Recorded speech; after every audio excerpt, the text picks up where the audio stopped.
Hello friends, welcome to my YouTube channel. हमारे इस YouTube channel में आप सबका बहुत बहुत स्वागत है। और आज मैं आप लोगों के लिए लेकर के आई हूँ एक बहुत ही डरावनी और भूतिया स्टोरी। ये स्टोरी आप लोगों को एंड तक उलझा के रखेगी और ये कहानी बहुत ही इंटरेस्टिंग है। प्लीज़ आप इसे एक स्टोरी की तरह ही लें, क्योंकि ये एक रियल घटना है। और आज मैं उनके पात्रों के नाम नहीं बता पाऊँगी, क्योंकि ये घटना जिसके साथ घटी है वो अब इस दुनिया में नहीं है।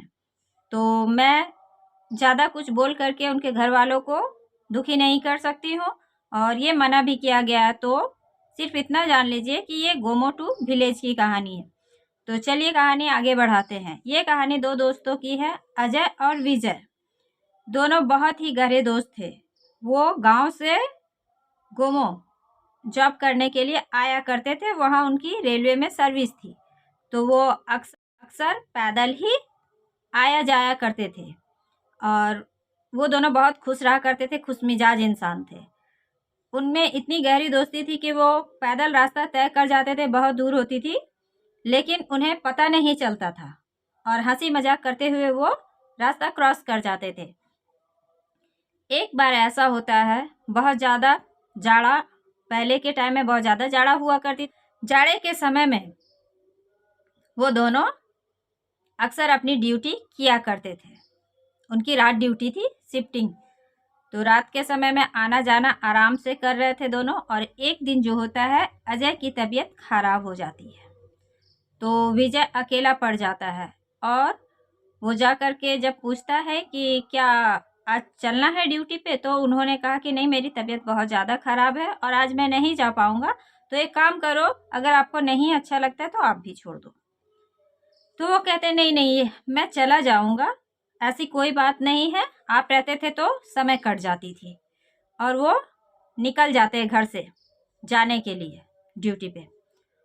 तो जब वो जाने लगते हैं तो उस रास्ते में एक नदी पड़ती थी। उन्हें नदी क्रॉस करके ही जाना पड़ता था, और नदी के पास लोगों को जलाया जाता था थोड़ी दूरी पे। तो जैसे जैसे वो आ रहे थे, ठंड के दिन थी, तो ठंड के दिनों में वैसे भी कुहासा बहुत ज़्यादा होता है, और कुहासा होने की वजह से उन्हें सही से दिख नहीं रहा था। वो टॉर्च की रोशनी में अपने रास्ते को तय कर रहे थे। जैसे जैसे वो आगे बढ़ रहे थे, वैसे वैसे उन्हें ऐसा लग रहा था कि कोई जो है खड़ा है थोड़ी दूरी पे। फिर वो आगे बढ़ रहे थे, फिर उन्हें ऐसा फील हो रहा था कि कोई है, लेकिन वो केयर नहीं करते। वो सोचते हो सकता है कोई होगा गांव का ही। पर अचानक से उन्हें ऐसा लगता है कि नहीं, कोई तो है जो धुंध में मुझे सही से दिख नहीं रहा है, वो इंसान नहीं लग रहा है। उन्हें थोड़ी सी घबराहट होती है, और वहाँ की आवाज़ भी अब चेंज होने वाली थी।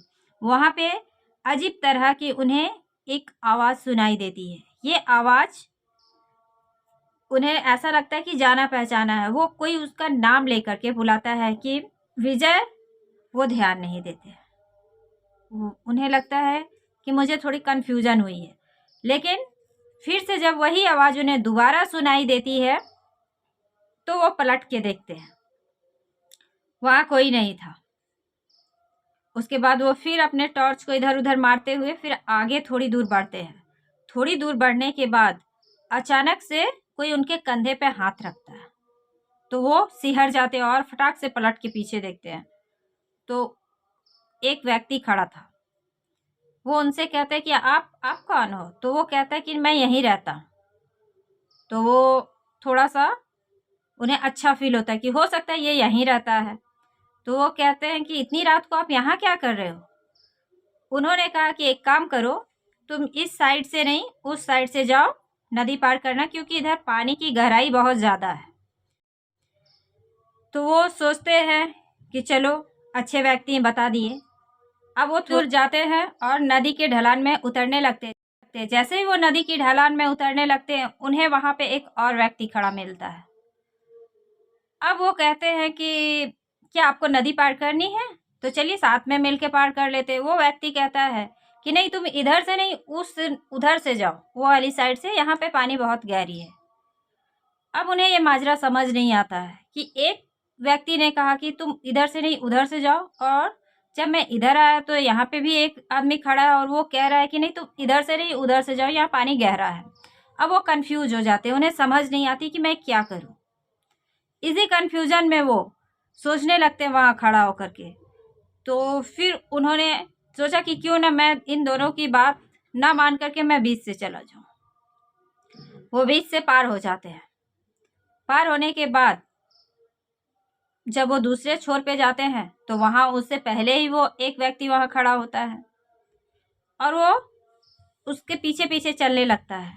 ये देख करके वो थोड़े घबरा जाते हैं। वो कहते हैं आपको भी उधर ही जाना है क्या? तो वो हंसते हुए कहता है हाँ। और उसकी हंसी अजीब तरह की डरावनी थी। ये हंसी आम हंसी की तरह नहीं थी, ऐसा लग रहा था कि मैंने तुझे यहाँ तक लेके आया है। तो वो कहते ठीक है चलिए। उन्हें थोड़ा वियर्ड लगता है, वो थोड़ा डर जाते हैं, थोड़ा सहर जाते हैं, लेकिन वो ध्यान नहीं देते, वो आगे बढ़ने लगते हैं। और वो धीरे धीरे धीरे धीरे जा रहे थे कि अचानक वो व्यक्ति गायब हो जाता है। अब उन्हें थोड़ा डर लगता है कि अभी तो ये मेरे साथ था, बात करते करते हम दोनों आ रहे थे, ये कहाँ अचानक से चला गया। लेकिन वो खुद को संभालते कि नहीं हो सकता है चला गया होगा, मैं ध्यान नहीं दिया, बोलने में रह गया। लेकिन वो इंसान थोड़ा अब उन्हें अच्छी फीलिंग नहीं आ रही थी, उनके अंदर का जो डर था वो थोड़ा जग रहा था। वो सोच रहे थे कि पता नहीं क्या बात है, आज 3 लोग मिले लेकिन तीनों ही अजीब थे। और रात में ठंड होने की वजह से उनका दिमाग सही तरीके से काम नहीं कर रहा था, कुहासा होने की वजह से उन्हें सही से दिख भी नहीं रहा था। और वो सोच नहीं पा रहे थे कि जो मेरे साथ हो रहा है क्या वो सच में मेरे साथ हो रहा है, क्या ऐसा कुछ है या कुछ गलत होने वाला है, वो नहीं समझ पाते हैं। फिर वो थोड़ी दूर जाने लगते, अपने रास्ते में वो बढ़ते ही जा रहे थे। जंगल का एरिया था और खेत दोनों साइड थी। वो आगे बढ़ते ही जा रहे थे। अचानक से उन्हें लगता है कि किसी ने उसके कंधे पर जोर से हाथ रखा। अब वो पूरी तरीके से डर जाते हैं, वो कांप जाते हैं। वो फटाक से पीछे मुड़ते हैं। जैसे वो पीछे मुड़ते हैं वही आदमी था जो उसे फर्स्ट टाइम मिला था नदी के उस पर, वो खड़ा होता है। ये देख करके उनकी आंखें खुली की खुली रह जाती है और वो सोचने लगता है कि इतना जल्दी ये नदी कैसे पार कर गया और मेरे पास कैसे आके खड़ा हो गया। वो उन्हें पूछते हैं कि आप तो अभी नदी के उस साइड थे और मैं इतनी दूरी तक आया तब तक तो आप थे नहीं। तो वो थोड़ा हंसता है और इससे ज़्यादा वो कुछ नहीं बोलता है। लेकिन उनकी नज़र, विजय की नज़र अब उनके पैरों पे पड़ चुकी थी। उनके पैर नहीं थे। ये देखने के बाद वो खुद को संभाल नहीं पाते, उनके पैरों तले की ज़मीन खिसक जाती है और वो अजीब तरह से भागने की कोशिश करते, वो भागने लगते हैं। लेकिन उसने अपना काम कर दिया था, वो उसे पीछे से ऐसे मार चुका था। और वो भागते भागते दौड़ते दौड़ते हाँफने लगते हैं, उनकी सांसें फूलने लगती है और वो पीछे पलटकर बार बार देख रहे थे कि कोई है, लेकिन अब वो उनके पीछे कोई भी नहीं था।